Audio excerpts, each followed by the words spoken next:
While there are a ton of episodes in the first season of Steven Universe that are fantastic, the first one to grab the attention of the masses was the season finale, Jailbreak. At the end of the action-packed episode, we get the reveal of Malachite, the toxic fusion of Lapis Lazuli and Jasper, in one of the most intense scenes seen in a show from Cartoon Network in a long time, as Lapis chooses to trap herself at the bottom of the ocean just to take Jasper with her. The scene leaves the fate of the pair pretty up in the air, not even giving us the name of the fusion in the actual episode itself, and this ambiguity is left unaddressed for the first 8 episodes of the second season before getting back to the Malachite of it all in the strangely named Chille, an episode so rich with fantastic character moments and symbolism that one can make an entire 10-minute-ish video about it, and that's exactly what we're doing today. In this video, we're going to go through the entire episode, breaking down each dream and surreal sequence within, and discussing what they ultimately reveal about the dynamics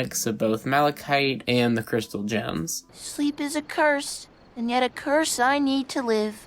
Steven Universe. The episode starts off with the crystal gems out at sea and searching for the Jasper and Lapis fusion, as Pearl and Amethyst both reveal themselves to be exhausted. It's really interesting how the show demonstrates this in each character, as Pearl becomes easily frustrated and less thoughtful, as seen in her odd lack of care towards Steven, while Amethyst just somehow becomes more aloof and easygoing. The gang, including Steven and their adventures out on the sea, further showcases their increasing level of trust after the aforementioned events of Jailbreak, and while his insistence that his non-air-breathing companions wear life jackets is a bit much for Season 2 Steven, it's admittedly pretty funny, especially when Garnet just forms one. Speaking of Garnet, the exhaustion she faces is obviously a better-kept secret, as her stoic nature contrasts against the other, more emotive gems. While the dreams later in the episode will characterize the gems in a more subtle way, the short scene at the beginning of the episode, besides setting up the plot, also works to further demonstrate the gem's different dispositions, especially in relation to Steven, all against this simple but really well done ocean setting. Anyway, Garnet, being the only one not completely distracted by their growing exhaustion and anxiety regarding Malachite's disappearance, is the only gem to notice Steven's need to get some rest, as Garnet takes the team back to the beach house where the rest of the episode will take place, at least physically. Garnet's position as the leader of the crystal gems, something that diminishes as the series progresses, is in full force here, as she is able to seemingly force Pearl to stay for Steven's proposed slumber party while she goes out and searches alone for Malachite. We get a pretty cute scene with Steven explaining to Pearl what sleep is, as we get into the first dream of the episode that we're going to be talking about for a good chunk of time. The dream launches us into this black and white sitcom with the gems being turned into humans as Steven prepares to go on a dance with Connie. Each gem plays a different role based on how Steven perceives his relationship with them. Pearl, generally the most directly caring and attentive gem, is obviously his mother. Amethyst, the gem most similar to Steven in intelligence and maturity, is more or less his sister. And Garnet, the gem with the least direct relationship with Steven, is just the cool relative who shows up and doesn't even live in the same house. But besides reestablishing the obvious familial roles that the gems have fit into since the beginning of the series, the scene also gives us a somewhat bummer of an alternative view, being that this sitcom-esque life is what Steven sometimes wishes that he lived. I'm not saying that Steven hates the gems or resents them for not letting him go to school all day, but after a day of adventuring and looking for a big bad, Steven comes home exhausted, only to dream of a different life where his biggest worries are what he's going to wear to the big dance. And of course, when Steven opens up the door to try and go to the dance with Connie, he instead finds Lapis, the representation of his current crystal gem-related struggle, being the only thing that's in color in his idyllic black and white world. Looking at this dream from a non-Steven perspective for a moment, Lapis's appearance is obviously more than a bit off, as her entire body is hollowed out with water pouring from her eyes and mouth. Besides the pretty apparent imagery of her crying matching her current mental state, her hollowed appearance serves to foreshadow her role in Malachite, as revealed later in the episode, as she's essentially serving as a vessel for Jasper's anger finger as she holds him trapped at the bottom of the ocean. Just seeing Lapis causes Steven to begin to be overwhelmed, as represented by the light around him dimming as the water begins to rise. This vision shocks Steven awake in a cold sweat, and after trying to explain what a dream is to Pearl and a lengthy joke about how boring dreams are to describe, which is a bit ironic given the topic of this video, Steven falls back asleep and we get to the second dream of the episode. Guys, I'm gonna be honest, my interpretation of this dream is sketchy at best, but just hear me out. The opening of this one is Steven talking to Dogcopter and being disappointed when he's rude in return, hoping aloud that the rumors aren't true about him. Now, what other figures in Steven's life does he look up to that end up being not great people? That's right, I'm saying that this random gag in a dream is one of the first implications of Rose Quartz's past being more murky than once thought. Now, this theory is shaky at best, but considering that the show was hinting at Rose being Pink Diamond in season 1, I don't think that is completely outside of the realm of possibility. Anyway, the next moment in this dream is pretty straightforward, as Pearl is shown helping Steven with his journey, albeit in a more surreal way, and Amethyst is just seen chilling on a whale. The dream ends with Steven finding his way to Lapis, and as is revealed later in the episode, this conversation is somewhat actually happening, and thus doesn't reveal things about the psyche of Steven like some of the other ones. We'll get back to Lapis in a second when we get a longer scene with her, but first, Amethyst's laughs wake Steven up as he begins to watch Pearl's dream, which is being projected from her gem and is definitely a bit more straightforward than the others. While played as a joke in the episode, especially from Amethyst's perspective, this dream is also kind of a bummer, as Pearl imagines getting to once again be with Rose before a vision of who she blames for her appearance being forced upon her. Still though, the dream is hilarious, so it's hard to be too depressed while watching it. Pearl wakes to Steven freaking out about his dream as she guides him back to sleep, where we get the final dream sequence. Now, this analysis is more going to be about Lapis and her situation with Jasper and less about Steven, as this dream is less of a dream and more of a telepathy kind of situation. First up, we get to see Lapis again, who's literally chained by what she believes to be her responsibility to protect Steven. This scene takes place against this beautiful background, which will eventually reveal itself to be the consciousness of Malachite, as Lapis notices Steven intruding and begs him to leave. She stops actively tugging against her chains for a brief moment to try to get Steven to get out, but all that does is give her opposition, Jasper, a chance to switch places with her. She comes gasping out for air and begins to angrily approach Steven before Lapis manages to switch with her again. Steven begins to once again get overwhelmed by all this confusion, just as he did when Lapis showed up at his sitcom dream door, as he calls out to Lapis to let him help her. But it's here that we get to what I deem to be the most important line of the episode. No!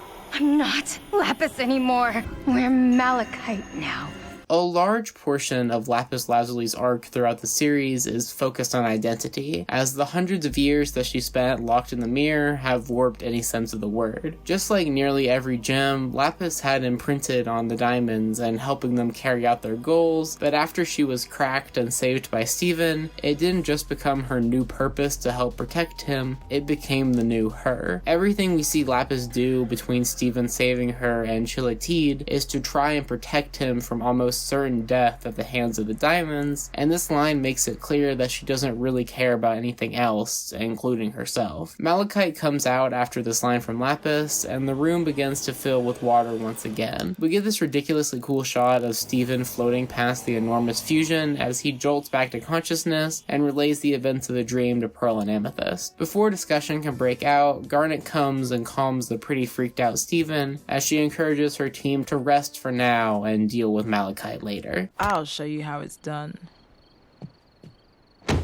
When people discuss Chille tea nowadays, it's almost always referred to as a setup for Super Watermelon Island that happens to have some cool looking animation in it. And while yes, it is certainly that, it's also so much more, as the dreams offer a ton of insight into the characters and how Steven sees them relative to himself, as well as showing the first sign of discontentment in Steven about not being able to live the typical teenager life because he's constantly facing world-ending threats. Both of these ideas ideas are expanded upon later in the series, and especially future, but they supply a base for Steven's character outside of naive boy that he was in most of season 1, and this base is used to make Steven's character development throughout the show more of a focal point moving forward. But while talking about Steven and analyzing dreams is fun, as seen in the title and thumbnail of this video, the focus of the episode is obviously Lapis and her fight with Jasper for control of Malachite. As first seen in the hollow Lapis that oozes water at Steven's dream front door, the Lapis seen in this episode is a shell of herself, who only serves one purpose: to contain Jasper and to protect Steven. There's a somber tone throughout the entire episode, as Steven and the audience realize that Lapis is as trapped as she was in the mirror, but unlike last time, Steven knows that he's hopeless to do anything about it. For those of you who don't know, Chille